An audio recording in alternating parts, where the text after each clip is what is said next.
Hello friends, अगर आपको ये वीडियो अच्छी लगे तो प्लीज़ लाइक करें और शेयर भी करें।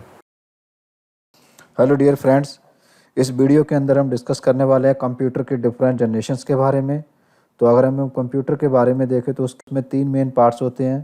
पहला होता है इनपुट डिवाइसेस, दूसरा होता है सेंट्रल प्रोसेसर यूनिट्स और मेमोरी, और तीसरा होता है आउटपुट डिवाइसेस। इनपुट डिवाइसेस से हम इंस्ट्रक्शंस फीड करते हैं सीपीयू को, उसके बेस पर सीपीयू प्रोसेसिंग करता है और जो भी डेटा आउटपुट में बनकर आता है उसको आउटपुट डिवाइसेस को दे देता है। तो इस कंप्यूटर्स के अंदर सीपीयू और मेमोरी, इनको बनाने के लिए हमारे जो कंपोनेंट्स यूज्ड हुए हैं इन पास्ट, उनके बेस पर ही हमने कंप्यूटर की डिफरेंट जनरेशन को कैटेगराइज किया है। आगे हम देखेंगे कि अलग अलग जनरेशन में अलग अलग कंपोनेंट्स यूज हुए हैं, जिसके बेस पर उनके फीचर्स भी अलग अलग थे। तो let's move to the first generation. First generation के अंदर जो हमारा मेमोरी और सीपीयू को बनाने के लिए कंपोनेंट यूज होता था वो था हमारा वैक्यूम ट्यूब। वैक्यूम ट्यूब का साइज बहुत बड़ा होता था, देखने में एक बल्ब की शेप का होता था। इसका साइज लगभग 1 से लेकर 6 इंच यानी 1 to 6 इंच बड़ा एक वैक्यूम ट्यूब्स होता था। अगर हमें किसी सर्किट्स में 2 वैक्यूम ट्यूब्स लगानी होती थी तो देखो वो कितना ज़्यादा स्पेस ऑक्यूपाई कर लेता था। अब एक कंप्यूटर बनाने के लिए हमें thousands of the vacuum tubes की ज़रूरत होती है, जिसके कारण उसका साइज़ बहुत बड़ा हो जाता था। इसलिए जो हमारे फर्स्ट जनरेशन के कंप्यूटर थे उनका साइज़ लगभग एक रूम के बराबर होता था और वो देखने में कुछ इस टाइप के होते थे। तो यहाँ पर अगर आप देखोगे तो ये जो कंप्यूटर हमारा पूरा एक रूम के बराबर साइज़ के अंदर यहाँ पर ये फिक्स किया हुआ है। अभी हम बात करते हैं फर्स्ट जनरेशन कंप्यूटर्स के फीचर्स के बारे में। तो सबसे पहले हम बात करते हैं इसका साइज इसका बहुत बड़ा होता है, जैसा अभी हमने देख ही लिया है। दूसरी बात करते हैं लैंग्वेज, इसमें मशीन लैंग्वेज यूज होती थी। मशीन लैंग्वेज क्या होती है? वो लैंग्वेज जिसको कि कंप्यूटर अंडरस्टैंड करके उसके अकॉर्डिंगली फंक्शन करके आपको आउटपुट में डेटा देता था। तो मशीन लैंग्वेज को जो भी बंदा कंप्यूटर चलाता था उसको पहले मशीन लैंग्वेज लर्न करनी पड़ती थी ऑपरेटर को, और एवरी ह्यूमन बीइंग इस कंप्यूटर को नहीं चला पाता था, इसलिए इसको यूज जो था बहुत ही डिफ़िकल्ट था। फोर्थ फीचर्स की बात करें ऑपरेटिंग सिस्टम, तो इसका ऑपरेटिंग सिस्टम बहुत ही स्लो था, वेरी स्लो। रीज़न उसका यही था कि इसके अंदर ये जो हमारे कंपोनेंट्स यूज होते थे वैक्यूम ट्यूब्स, इनकी स्पीड, इनका फंक्शनिंग बहुत ही स्लो होती थी, जिसकी वजह से हमारे इसमें काम बहुत स्लो होते थे। नेक्स्ट हम बात करें रिलायबिलिटी की, तो रिलायबिलिटी क्या होती है कि कोई भी सिस्टम, कोई भी इक्विपमेंट हमारा बिना रुके, बिना किसी इश्यू के लंबे समय तक लगातार प्रॉपरली फंक्शन करता रहे। लेकिन इसके अंदर, इन कंप्यूटर्स के अंदर वैक्यूम ट्यूब्स और बहुत सारे वायर लगे होने की वजह से कभी भी कोई वैक्यूम ट्यूब ख़राब हो जाता था या कोई वायर हट जाता था तो एक फंक्शनिंग करना बंद कर देते थे, इसलिए ये सिस्टम हमारे बिल्कुल भी रिलायबल नहीं थे। अगर हम इसके एग्जाम्पल्स की बात करें तो फर्स्ट जनरेशन कंप्यूटर में एक कंप्यूटर हमारा electronic numerical integrator and computer, और एक दूसरे हम बात करें तो वो है UNIVAC universal automatic computer, and this was the first commercial computer produced in USA. First generation हमारा जो था उसका टाइम पीरियड था 1940 से लेकर के 1956 तक, यानी कि लगभग 16 साल तक हमारा फर्स्ट जनरेशन का कंप्यूटर का टाइम पीरियड रहा है। फर्स्ट जनरेशन कंप्यूटर को जो डेवलप किया था हमारे ये दो साइंटिस्ट ने किया था, इनको आप यहाँ पर नोट कर सकते हो अपने रेफरेंस के लिए। और फर्स्ट जनरेशन के बाद हम मूव करते हैं सेकंड जनरेशन की ओर। तो सेकंड जनरेशन के अंदर जो हमारा कंपोनेंट था वो वैक्यूम ट्यूब की बजाय अब ट्रांजिस्टर यूज होने लगे। ट्रांजिस्टर देखने में देखो इस शेप का होता था और इसका साइज भी बहुत छोटा होता था, ये साइज में केवल आधे इंच का होता था, जबकि हमारा वैक्यूम ट्यूब था वो 1 से 6 इंच तक का होता था। अब जब हम कोई भी सर्किट बनाते थे तो उसमें कम स्पेस लगता था। देखो हमारे यहाँ पर ये 2 ट्रांजिस्टर लगाए, इन्होंने बहुत कम स्पेस लिया है, तो इससे हमारे सर्किट का साइज छोटा हो गया। तो यानी जब हम कंप्यूटर बनाने लगे तो कंप्यूटर्स के अंदर जो हमें थाउजेंड्स ऑफ द पहले ट्यूब्स लगाए थे उसकी जगह जब हमने थाउजेंड्स ऑफ द ट्रांजिस्टर लगाए तो हमारा ट्रांजिस्टर का साइज कम होने की वजह से कंप्यूटर का साइज भी छोटा हो गया। तो यहाँ पर देखो हमारा जो कंप्यूटर था वो कुछ इस टाइप से दिखता था। अगर आप देखोगे तो लगभग ये आधे कमरे के बराबर हम कह सकते हैं उसमें फिट आ जाता था। तो हमारे सेकंड जनरेशन के कंप्यूटर का साइज छोटा हो गया। अब अगर हम इसके फीचर्स की बात करें तो सबसे पहले फीचर्स हम साइज की ही बात करते हैं तो size smaller than the first generation. और सेकंड बात करें लैंग्वेज की तो इसमें लो लेवल लैंग्वेज यूज होती थी। लो लेवल लैंग्वेज को आप इस तरीके से ले सकते हो कि जैसे हमने कोई कोड वर्ड हो गया तो उस कोड वर्ड को कंप्यूटर के अंदर इंटरप्रेटर मशीन लैंग्वेज में चेंज कर देते थे, जिसको कि फिर कंप्यूटर अकॉर्डिंगली अपना फंक्शन कर लेता था। लो लेवल लैंग्वेज सीखना मशीन लैंग्वेज की कंपेयर में ईजी था, तो इसलिए इसका यूज ईजी था as compare to first generation के लिए। आगे हम बात करें इसका, तो ऑपरेटिंग सिस्टम इसमें ये जो हमारे कंपोनेंट ट्रांजिस्टर यूज हुए थे, इनकी स्पीड वैक्यूम ट्यूब्स की कंपेयर में फास्ट थी, या उसके ज़्यादा फास्ट रेस्पॉन्स करते हैं, इसलिए जो हमारा कंप्यूटर था उसकी स्पीड भी, उसके ऑपरेटिंग सिस्टम की स्पीड भी फर्स्ट जनरेशन की कंपेयर में फास्टर हो गई। नेक्स्ट हम मूव करते हैं रिलायबिलिटी की। रिलायबिलिटी भी ट्रांजिस्टर्स की वैक्यूम ट्यूब्स की कंपेयर में ज़्यादा बेटर होती है, और इसके अंदर हमारे वायर्स भी उस फर्स्ट जनरेशन के कंपेयर में कम लगे होते हैं, तो ये उतने फ्रिक्वेंटली प्रॉब्लम क्रिएट नहीं करते थे, उतनी फ्रिक्वेंटली ख़राब नहीं होते थे जितनी फ्रिक्वेंटली फर्स्ट जनरेशन के कंप्यूटर हमारे ख़राब हो जाते थे, इसलिए ये हमारे मोर रिलायबल थे as compare to first generation. Examples की बात करें, PDP-8 हमारा first commercially successfully mini computer था। सेकंड जनरेशन इस PDP-8 को हम मिनी कंप्यूटर भी कहते हैं। अदर एग्जाम्पल्स की अगर हम बात करें सेकंड जनरेशन में, तो हनीवेल 400, PDP-8, IBM 7090 है। सेकंड जनरेशन का जो टाइम पीरियड रहा वो हमारा 1956 से लेकर के 1964 तक रहा, यानी कि लगभग 8 ईयर्स। सेकंड जनरेशन के कंप्यूटर्स को डेवलप किया वही हमारे 3 साइंटिस्ट थे, ये आपकी स्क्रीन पर आप इसको देख सकते हो, अपने रेफरेंस के लिए नोट कर सकते हो। फर्दर हम मूव करते हैं अब थर्ड जनरेशन की तरफ। थर्ड जनरेशन के अंदर जो कंपोनेंट यूज होता था वो था हमारा इंटीग्रेटेड सर्किट। इंटीग्रेटेड सर्किट देखने में देखो इस शेप का होता था, और इसके अंदर छोटे छोटे कई ट्रांजिस्टर होते थे। कई ट्रांजिस्टर्स को अलग अलग ना बना करके एक साथ एक ही चिप के अंदर उनको बना दिया गया। इसका साइज लगभग 0.25 स्क्वायर इंच होता था, और एक चिप के अंदर हंड्रेड्स ऑफ द ट्रांजिस्टर बनाए जा सकते थे। इसका मतलब क्या हुआ कि अगर मेरे को किसी सर्किट के अंदर 100 ट्रांजिस्टर लगाने हैं, वो 100 ट्रांजिस्टर ना लगा करके मैं वहाँ पर देखो एक यहाँ पर IC लगा दूं, तो उससे मेरा साइज और छोटा हो गया। देखो अगर यहीं पर मुझे 100 ट्रांजिस्टर लगाने होते तो हो सकता है कि इतना पूरा बड़ा स्पेस ले लेता, और अब यहाँ पर वो केवल IC के स्पेस में ही आ गए, यानी कि हमारे कंप्यूटर का साइज अभी और छोटा हो जाएगा। तो देखो हमारे जो थर्ड जनरेशन के कंप्यूटर थे वो और छोटे हो गए, और इसका साइज लगभग एक टेबल के बराबर आप मान लो, ठीक है। इसके अंदर एडिशनल क्या आ गया हमारा, देखो ऊपर स्क्रीन भी है और नीचे यहाँ पर कीबोर्ड भी है।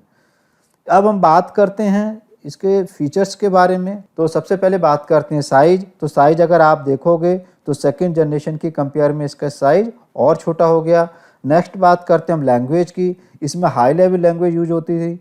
हाई लेवल लैंग्वेज मतलब कि जो वो लैंग्वेज जो एक ह्यूमन बीइंग, एक ऑपरेटर इजीली अंडरस्टूड कर सकता है, ठीक है। तो जैसे यहाँ पर अगर आप देखोगे कीबोर्ड पर हम क्या करते हैं ABCD टाइप कर सकते हैं, और उसको कंप्यूटर अपने आप ही मशीन लैंग्वेज में कन्वर्ट करके उसको प्रोसेसिंग के लिए यूज कर लेता है।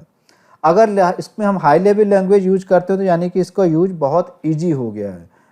Everyone can use this computer. Further हम ऑपरेटिंग सिस्टम की बात करें, इसमें अगर आप देखो जैसे हम यहाँ पर कीबोर्ड पर कुछ भी टाइप करते हैं तो वो हमारा स्क्रीन के ऊपर इजीली दिखाई दे जाता है कि हमने क्या टाइप कर रहे हैं, क्या हम प्रॉपरली लिख रहे हैं या नहीं लिख रहे हैं। तो यानी कि जो ऑपरेटिंग सिस्टम है it is coordinated with the system operation.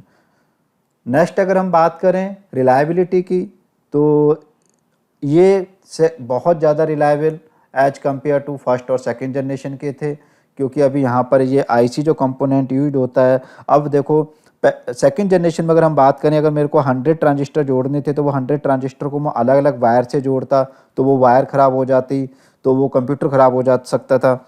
यहाँ पर एक ही IC के अंदर हमने 100 ट्रांजिस्टर लगा दिए तो बीच में कोई वायर ही नहीं बची, तो वो उसका ख़राब होने का खतरा भी ख़त्म हो गया, इसलिए ये ज़्यादा रिलायबल हो। थर्ड जनरेशन का जो मेरा टाइम पीरियड था वो था 1964 से लेकर के 1971 तक का। एग्जाम्पल्स अगर हम बात करें इसके IBM 36070, CDC 7600 और PDP-11 हमारे कुछ एग्जाम्पल थे जो कि थर्ड जनरेशन के कंप्यूटर थे। थर्ड जनरेशन में जो हमारा IC बना था, जो सबसे पहले IC हमारी इन्वेंट की थी वो थे रॉबर्ट, 9 और ये फेयरचाइल्ड सेमीकंडक्टर कंपनी के लिए काम करते थे। और जो हमारा फर्स्ट आईसी का यूज हुआ था वो हुआ था 1961 में जाकर के। अभी मूव करते हैं फोर्थ जनरेशन की तरफ। फोर्थ जनरेशन में जो हम कंपोनेंट यूज करते हैं वो है हमारे माइक्रो प्रोसेसर। माइक्रो प्रोसेसर देखने में कुछ इस टाइप्स के होते हैं और इनका साइज लगभग 1 स्क्वायर इंच का होता है। माइक्रो प्रोसेसर के अंदर क्या होता है, हमारे देखो यहाँ पर ट्रांजिस्टर और ये जो चिप्स थे जो हमारे सेकंड और थर्ड जनरेशन के थे, ये इनको मिलाकर के हमने एक यहाँ पर प्रोसेसर बना दिया। एक माइक्रो प्रोसेसर के अंदर थाउजेंड्स ऑफ द ट्रांजिस्टर और आईसी हो सकते हैं। अब देखो जब हमारे एक प्रोसेसर के अंदर इतने हो सकते हैं तो जहाँ पर मेरे को पहले इस सर्किट्स के अंदर सपोज करो थाउजेंड्स ट्रांजिस्टर लगाने थे, या फिर आप ये कहो कि मेरे को 100 आईसी लगानी थी, तो उसकी बजाय मैं लगा करके यहाँ पर देखो मैंने एक छोटा सा माइक्रो प्रोसेसर लगा दिया। अब इससे मेरा क्या हुआ, साइज और छोटा हो गया, जिसकी वजह से मेरा कंप्यूटर का साइज भी छोटा हो गया। फोर्थ जनरेशन के कंप्यूटर अगर आप देखोगे तो आपको देखने में वो इस टाइप के दिखेंगे। और ये देखो यहाँ पर जो साइड में रखा हुआ है ये हमारा सीपीयू है, इसी के अंदर हमारी मेमोरी भी है। और ये एक कार्ड पर देखो इस टाइप का कार्ड होता है जिसको मदरबोर्ड कहते हैं, और ये हमारा इस बॉक्स के अंदर लगा हुआ होता है। तो हमारा कंप्यूटर एक बॉक्स के अंदर फिट हो गया है और इस पूरे कंप्यूटर को हम एक डेस्क के ऊपर रख सकते हैं, इसलिए हम इसको डेस्कटॉप भी कहते हैं। अब हम फीचर्स की बात करते हैं फोर्थ जनरेशन के। तो सबसे पहले फीचर्स की बात करें साइज, तो डेफिनेट सी बात है कि इसका साइज थर्ड जनरेशन से और छोटा हो गया है। इसमें हाई लेवल लैंग्वेज यूज होती है और आजकल तो बहुत सारी हाई लेवल लैंग्वेज बन चुकी हैं, जैसे कोबोल हो गई आपकी, पास्कल हो गया, पाइथन आ गया अभी लेटेस्ट बन। ये सब लैंग्वेज ऐसी हैं जैसे कि हम इंग्लिश में बात करते हैं, इंग्लिश में सेंटेंस लिखते हैं, उसी टाइप के सेंटेंस लिखे जाते हैं, उसके बाद कंपाइलर इंटरप्रेटर अपने आप इसको मशीन लैंग्वेज में कन्वर्ट कर देते हैं और वो अपना फंक्शन कर लेते हैं। इसलिए इनका यूज करना और ज़्यादा ईजी हो गया है। ऑपरेटिंग सिस्टम इसमें बहुत ही यूजर फ्रेंडली हैं और वेरी फास्ट काम करते हैं। आपने देखा होगा आजकल जैसे ऑपरेटिंग सिस्टम आपका विंडो है, बहुत ईजिली यूज होता है और बहुत फास्ट भी काम करता है। रिलायबिलिटी की बात करें तो अब देखो हमारे जहाँ पर 1000 या 100 आईसी पहले थर्ड जनरेशन में अलग अलग लगते थे, अब वो सारे के सारे एक चिप्स के अंदर आ गए हैं, तो यानी कि रिलायबिलिटी और ज़्यादा बढ़ गई। एग्जाम्पल्स की बात करें यहाँ पर एप्पल 2 स्टार 100 DEC 10 दिया है, बट इसके अलावा बहुत सारे एग्जाम्पल्स आजकल मार्केट में HP डेल बहुत सारे डेस्कटॉप आते हैं मार्केट्स में। तो ये सारे हमारे फोर्थ जनरेशन के हो गए। फोर्थ जनरेशन की जो हमारी टाइम पीरियड है वो है 1971 से लेकर के प्रेजेंट तक, यानी कि आज की डेट में भी हम फोर्थ जनरेशन के कंप्यूटर्स को यूज करते हैं। हो सकता है कहीं पर आपको फोर्थ जनरेशन का टाइम पीरियड 1971 से लेकर के 2010 भी मिले। मैंने यहाँ पर इसको प्रेजेंट इसलिए लिया है क्योंकि आज की डेट में भी हम वो सारे डेस्कटॉप वो कंप्यूटर यूज करते हैं जिनके अंदर हम माइक्रो प्रोसेसर चिप का यूज करते हैं। फोर्थ जनरेशन में जो सबसे पहला माइक्रो प्रोसेसर बनाया था वो बनाया था टेड हॉफ ने इन 1971, ठीक है, और इन्होंने बनाया था इंटेल कंपनी के लिए, इसलिए इस प्रोसेसर का नाम इंटेल 4004 भी रखा गया था। अभी मूव करते हैं फिफ्थ जनरेशन की तरफ। फिफ्थ जनरेशन में हमने जो कंपोनेंट यूज किया हुआ very large scale integration. VLSI देखने में इस टाइप से होती है, इसका साइज 1 से लेकर के 12 इंच तक हो सकता है और इसके अंदर भी हमारे ट्रांजिस्टर और आईसीज और माइक्रो प्रोसेसर्स लगे होते हैं। एक VLSI अंदर के अंदर हमारे millions of transistor off ICs होते हैं, यानी कि हमारा अभी साइज और छोटा हो गया, तो इसकी वजह से हमारे कंप्यूटर का साइज और छोटा हो गया। अब देखो जो हमारे फिफ्थ जनरेशन के कंप्यूटर है वो इस तरीके से दिखते हैं। ये हमारा लैपटॉप है, ये हमारा मोबाइल है, मोबाइल भी एक कंप्यूटर होता है, इसको पाम टॉप भी कह सकते हैं हम, ठीक है, और ये हमारे टैब हैं। तो इस तरीके से देखा हमने फर्स्ट जनरेशन में जो कंप्यूटर मेरा एक कमरे के बराबर होता था, फिफ्थ जनरेशन तक आते आते वही कंप्यूटर मेरा एक पाम टॉप एक लैपटॉप की शेप में कन्वर्ट हो गया because of advancement of the technology. Fifth generation मेरी क्या है, अभी जो प्रेजेंट जनरेशन चल रही है मेरी फिफ्थ जनरेशन है और ये बियॉन्ड भी जाएगी, यानी कि इसमें अभी और फर्दर इम्प्रूवमेंट भी किए जा रहे हैं। Example quantum computers, robotics, gamings, ये सारे के सारे हमारे 5th जनरेशन में आते हैं। बात करें VLSI की, तो VLSI हमारा आर्टिफिशियल इंटेलिजेंस के ऊपर बेस्ड है। 5th जनरेशन के कंप्यूटर हमारे जो टेक्नोलॉजी यूज करते हैं quantum computation and nano technology. अभी हम इसका एक रिकैप करते हैं कि फर्स्ट जनरेशन में हमारे कंप्यूटर देखो एक कमरे के बराबर थे, सेकंड जनरेशन के अंदर वो एक और उसका साइज़ कम हो गया, थर्ड जनरेशन के अंदर और साइज़ कम हो गया, फोर्थ जनरेशन के अंदर एक डेस्कटॉप के रूप में कन्वर्ट हो गए, और 5th जनरेशन के अंदर देखो हमारे लैपटॉप, मोबाइल और ये सब हमारे 5th जनरेशन के कंप्यूटर हो गए। समरी की बात करें अगर हम, तो फर्स्ट जनरेशन के अंदर जो हम कंपोनेंट यूज करते थे वो था वैक्यूम ट्यूब्स, सेकंड जनरेशन के अंदर हम यूज करते थे ट्रांजिस्टर्स, थर्ड जनरेशन के अंदर यूज करते थे इंटीग्रेटेड सर्किट्स, फोर्थ जनरेशन के अंदर यूज करते थे माइक्रो प्रोसेसर, और 5th जनरेशन के अंदर हम यूज करते हैं VLSI। पीरियड की बात करें तो यहाँ पर जो पांचों पीरियड हमने पहले देखे थे यहाँ पर मैंने समरी में लिख दिए हैं, और एग्जाम्पल्स की बात करें तो अभी एग्जाम्पल हमने इससे पहले डिस्कस किए थे, यहाँ पर मैंने टेबुलर फॉर्म में दे दिए आपके क्विक रेफरेंस के लिए। फीचर्स की बात करें तो साइज की बात करें तो फर्स्ट जनरेशन बहुत बड़ा था, सेकंड जनरेशन पहले से थोड़ा छोटा था, थर्ड जनरेशन और छोटा हो गया, फोर्थ जनरेशन और छोटा हो गया। जैसे जैसे कंप्यूटर छोटे होते गए वो चीपर भी होते गए। लैंग्वेज की बात करें तो फर्स्ट जनरेशन में मशीन लैंग्वेज यूज होती थी, सेकंड में लो लेवल लैंग्वेज थी, थर्ड जनरेशन में हाई लेवल थी, और फोर्थ जनरेशन में भी हाई लेवल लैंग्वेज यूज होती है। रिलायबिलिटी की बात करें तो फर्स्ट जनरेशन के कंप्यूटर हमारे अनरिलायबल थे, सेकंड जनरेशन के मोर रिलायबल थे as compare to first generation, third generation के कंप्यूटर हमारे मोर रिलायबल थे, और फोर्थ जनरेशन के हाईली रिलायबल थे। ऑपरेटिंग सिस्टम की बात करें फर्स्ट जनरेशन का very slow, second generation faster than first generation, third generation में ऑपरेटिंग सिस्टम पर coordinated with the system operation, fourth generation में user friendly and very fast. Use की बात करें तो फर्स्ट जनरेशन में बहुत डिफिकल्ट था, सेकंड जनरेशन में थोड़ा इजी हो गया as compare to first generation, third generation में यूज और इजी हो गया, और फोर्थ जनरेशन के कंप्यूटर भी इजी टू यूज हैं।